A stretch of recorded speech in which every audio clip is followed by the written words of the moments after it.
And welcome back. I hope everybody took a minute to move their bodies and help shake out any stress that has accumulated. Hopefully our presentations this morning have not been causing you stress, but I think it's a great time to take a bit of a break. Our next speaker is Ravleen Bansal. She is part of the team here at NB Lung. It's my great pleasure to introduce her.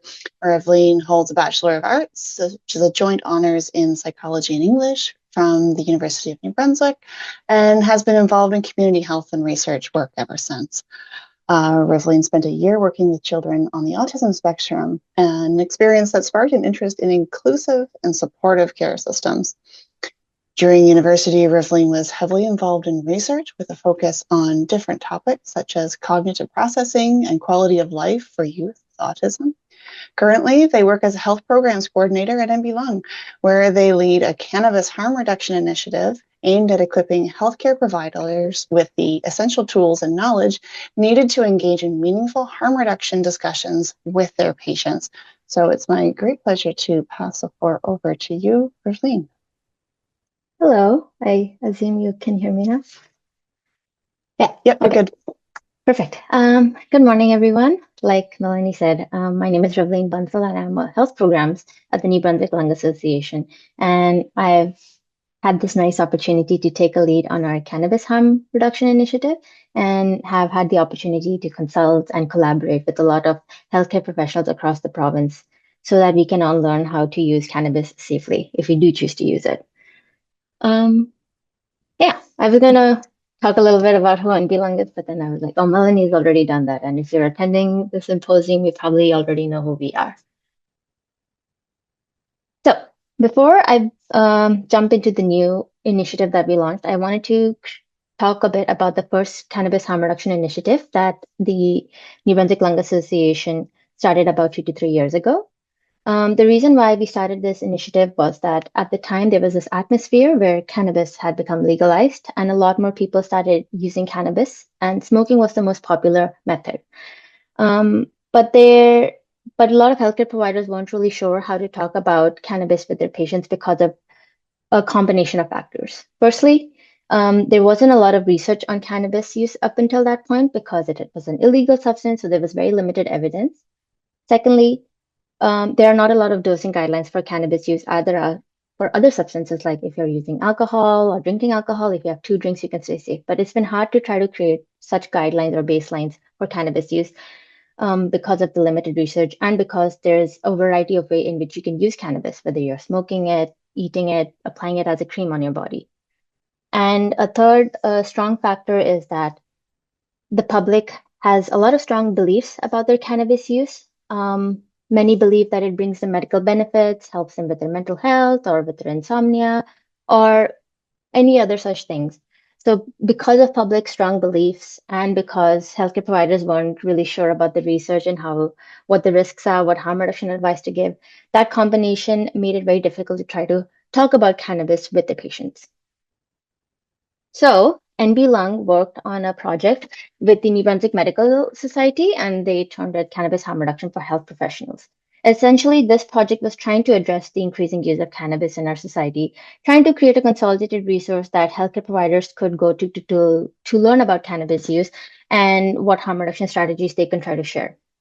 For that project, Anne Levans, who was the coordinator at the time, she worked with the committee of doctors and nurse practitioners, and they tried to look at the research that was currently out there, highlighting the main risks. And obviously, the biggest risk highlighted was that smoking cannabis is the most harmful way you can use cannabis because smoke is smoke, and our lungs don't really like smoke. And then, aside from that, they were also trying to highlight certain harm reduction advice that healthcare practitioners can try to share with their patients or clients to try to guide them towards safer use habits if they do choose to continue using cannabis because of their beliefs or just because they want to continue use.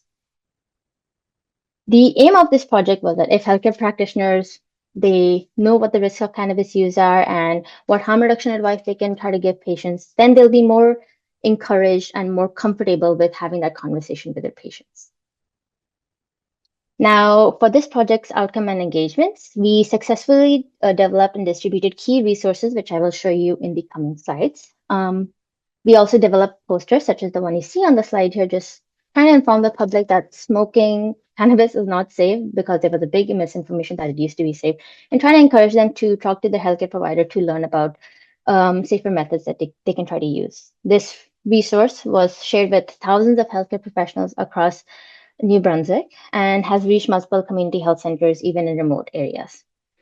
For many, this resource was the first comprehensive resource they had on the topic of cannabis use and harm reduction. So now I'll try to move on and show some of the resources that were created. So the first thing you see is this little graph that was created based on some research that the medical students at the time helped with, and the committee gave their consultation on the creation of all these resources.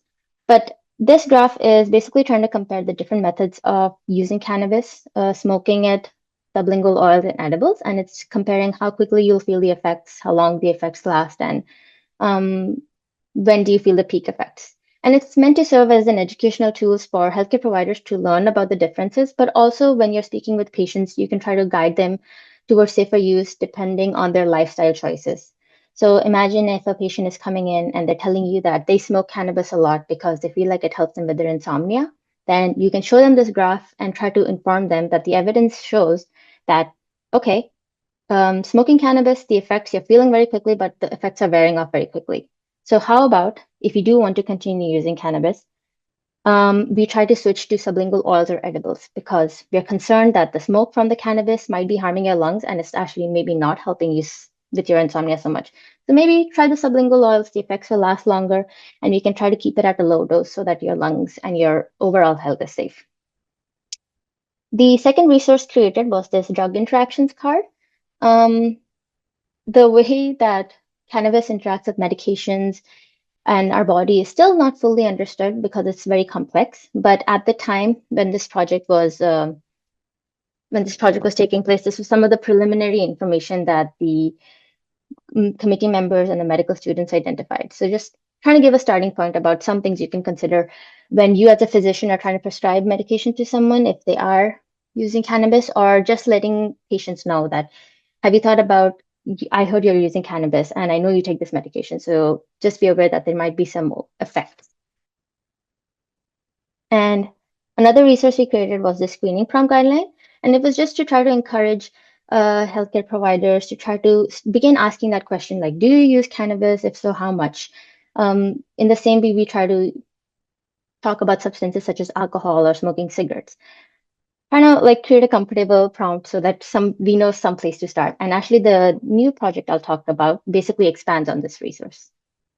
And finally, we also created a lung health risk table because we are a lung health organization where we try to rank the different methods of consumption from the most safe to the least safe. And obviously, smoking and vaping have the highest form of risk for your lung health because you are exposing your lungs to smoke.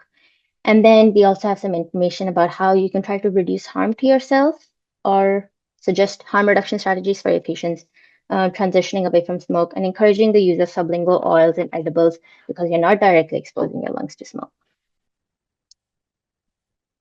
Now,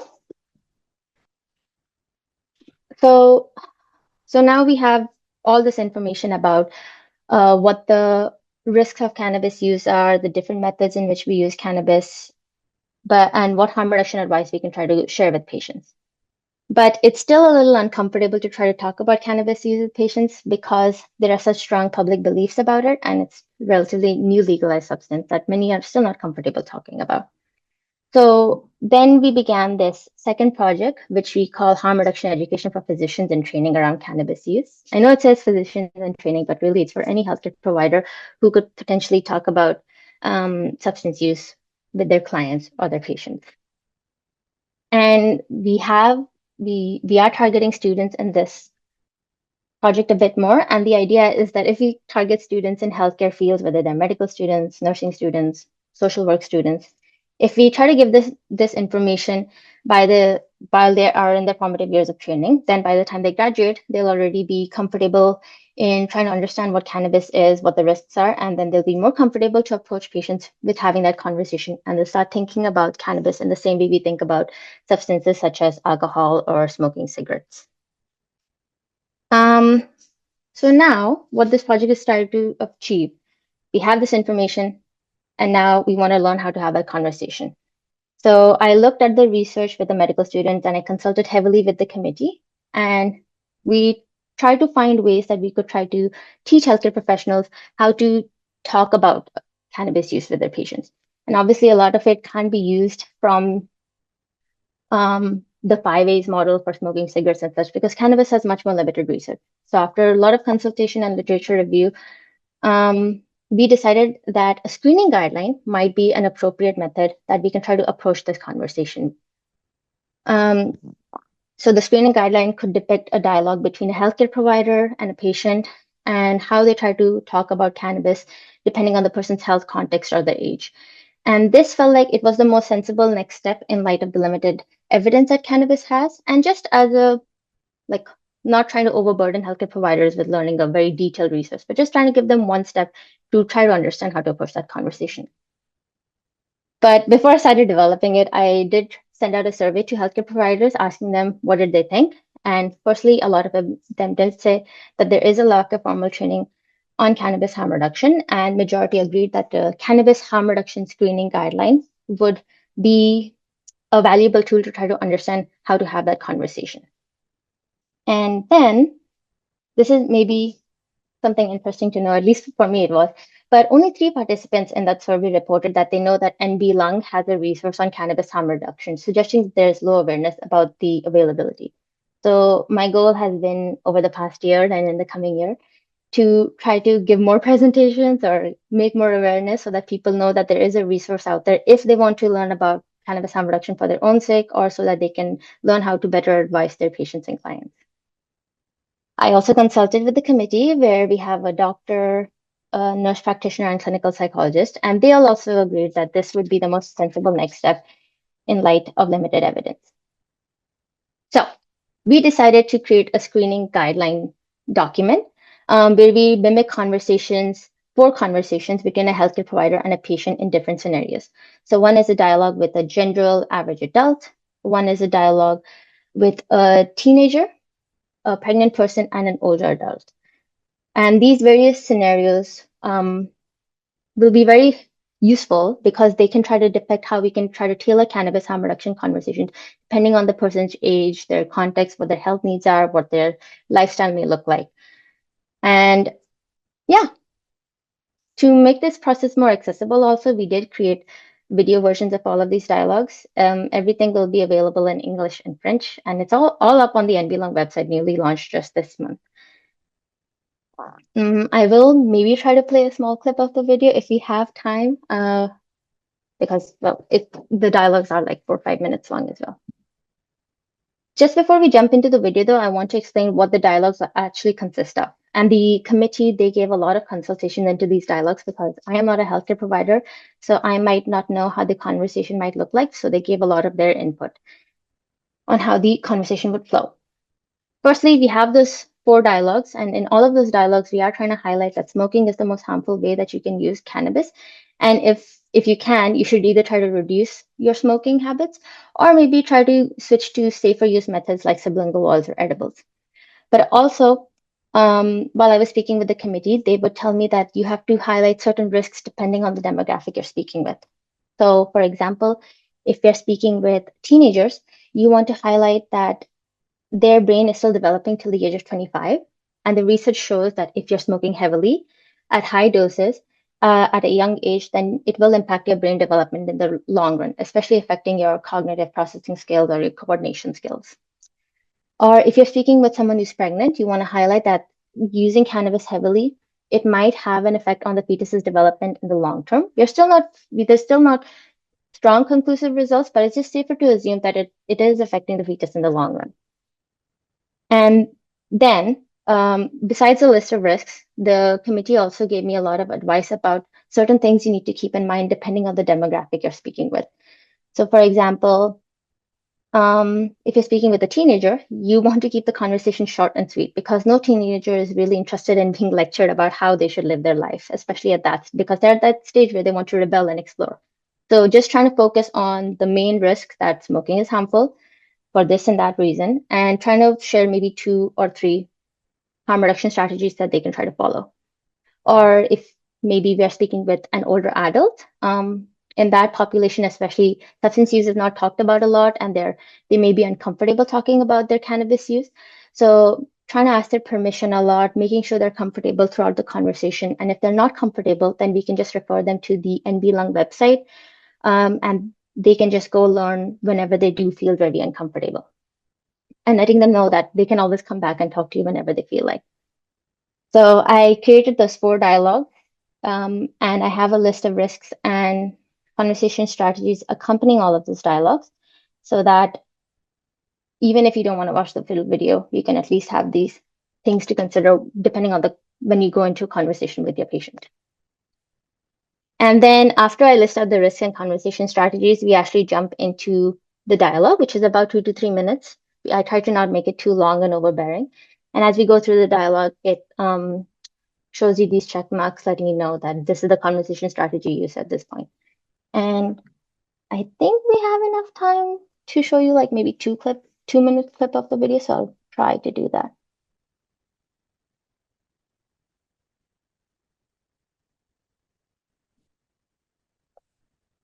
I hope you guys can hear it, but I'm not hearing it.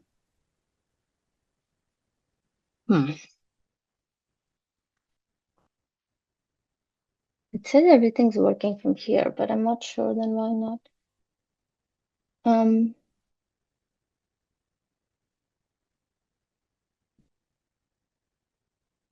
I feel like even still, maybe I can just narrate it for you and you can go back and listen to the audio some other time. That sounds great. Good idea. Yes, so it begins with an index and it has timestamps, so you can jump. If you mostly work with teens and you're not interested in all of the other dialogues, you can just jump to that timestamp. And like I said, we begin by listing out the risks for the population that the dialogue is about. And you can pause to read because sometimes it is wordy.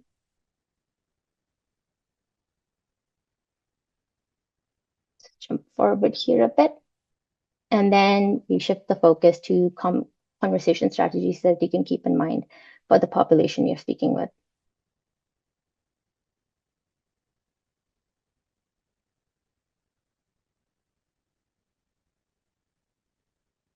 And then finally, we jump into the dialogue, and it'll be about 2 to 3 minutes. So I'll just show you a few seconds.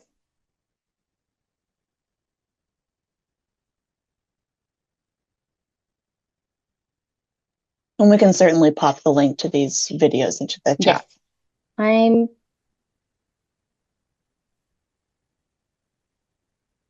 Yes. That's all it is for now. I won't show you more because you can't hear the video anyways. But it is available on the ND Lung website, so you can go watch it. You'll hear the audio over there, I'm sure. And like I said, it's also available in French. Okay, so another byproduct of the project and some resources I created were these 2 posters, also available in English and French. One of them is meant for the public, which is the one on the right. And this is just trying to let the public know as non-judgmentally as we can that there are safer ways that they can use cannabis if they do want to continue using it. And it gives a link and QR code to our website. The other poster, the one on the left, is one meant for healthcare providers or students and healthcare professionals, letting them know that there is a resource that they can go to on the NB Lung website to learn about cannabis and how we can try to talk to patients about cannabis use. I have tried sharing all of these posters with different organizations through the province, whether it's the UNB Health Centers, the UNB Nursing Programs, University of Moncton Medical School, the rehab centers, just anyone who might be interested in having them so that they can inform the public. Okay, and then we also have printable PDF versions of the list of risks and conversation strategies that I talked about, just in case maybe you don't want to watch the video or you just want to have them on hand while you're speaking with your patient or client. These are available on the website as well for download and for printing. And then finally, I wanted to just talk about some additional information that you will find on the NB Lung Cannabis Harm Reduction Screening Guideline website. Firstly, it opens up with a list of communication strategies. These are just general things that the committee told me that you need to think about regardless of the demographic you're speaking with. So, for example, the clinical psychologist, she mentioned that you want to try to combine the communication of risks and harm reduction strategy. So, because if we just focus on listing out the risks to the person, then they start to panic and they might not be listening to you by the time you start sharing harm reduction advice with them. And you need to keep that in mind regardless of the population you're speaking with, or maybe trying to avoid judgmental phrases and terms. There's also a list of patient statements and how to respond. So these were just some things that the committee told me that sometimes they come across when they are speaking with patients. Sometimes patients will say things like, cannabis is not harmful at all, it's just a plant, or cannabis is much more safe than cigarettes and smoking or drinking alcohol. So, and then they told me how they try to respond to them in non-judgmental ways and just try to correct their misunderstandings or maybe direct them toward the resources so that they can learn more. So just a few things over there. Um, and finally, we do have a printable document for tailoring cannabis harm reduction based on the person's use patterns. So, for example, if they are you'll want to give different harm reduction advice depending on if the person is regularly smoking cannabis versus if they're just smoking it occasionally. So just trying to understand what harm reduction advice you can focus on depending on what their use habits might be. Yeah, so that is basically all of the resources that I've developed for this project and from the previous project and the information that I've been trying to share. I'm trying to give presentations, and I hope that through the symposium, many of you will learn that there is a resource out there if you want to learn about cannabis use risks and how to talk about harm reduction, what harm reduction advice you can share. Um, does anyone have any questions at the moment? Or thank you for letting me present. Thank you, Ravleen. So any questions, please pop them in the Q&A. You know, as NBLUNG's CEO, incredibly proud of the work that we have done on this very tricky topic as we've navigated the changing landscape of legalization of cannabis and this overwhelming public narrative around the risks, some perceived benefits, etc. And so we've approached this from very much a non-judgmental landscape of how can we inform and encourage safer choices and use patterns amongst a demographic that you know the cannabis use is on the rise from what we're understanding, and in lots of different demographics. We need to be able to speak to people in a way that is going to resonate with them. I'm not seeing any Q&A other than just some comments. Ravleen, this is a great and informative presentation. And Dusty is sharing some links to the resources that are on the NBLUNG website. So I encourage everybody to please explore those. Ravleen, can you talk a little bit about you know, your hopes and dreams for the future if we continue to be successful in funding? And I'll just add that this work is funded through the Cannabis Education and Awareness Fund, which comes from the government of New Brunswick, and a stipulation of legalizing cannabis for sale in our province was that a portion of those sales would go into public education and awareness. But yeah, Ravleen, if you could just talk a little bit about where we would like to see the program go in the future. You know, it hopes and dreams if money was not an issue, but yeah, just sort of where the opportunities are in the coming years. I would like to focus on each demographic more specifically because for now we kind of just try to take the first step and just give a broad overarching sense about how to approach the conversation. So I'm hoping that maybe we can have a specific project focus on engaging with teenagers because they're at high risk from heavy cannabis use. And even from talking with a lot of professors and teachers across the province, many of them want to try to incorporate more cannabis harm reduction information in their presentations, whether it's about pharmacokinetics or anything. So trying to work with them and see if we can embed anything in the curriculum at all anywhere. I think those two things would be my main hopes and dreams. Fantastic. Fantastic. So we have submitted for additional funding, and we are crossing our fingers there because I think this is incredibly pertinent to the work that we do in helping inform the public about ways to protect their lung health and promote lung health in the province. So thank you so much, Ravleen, for sharing this this very detailed work that you've done on it.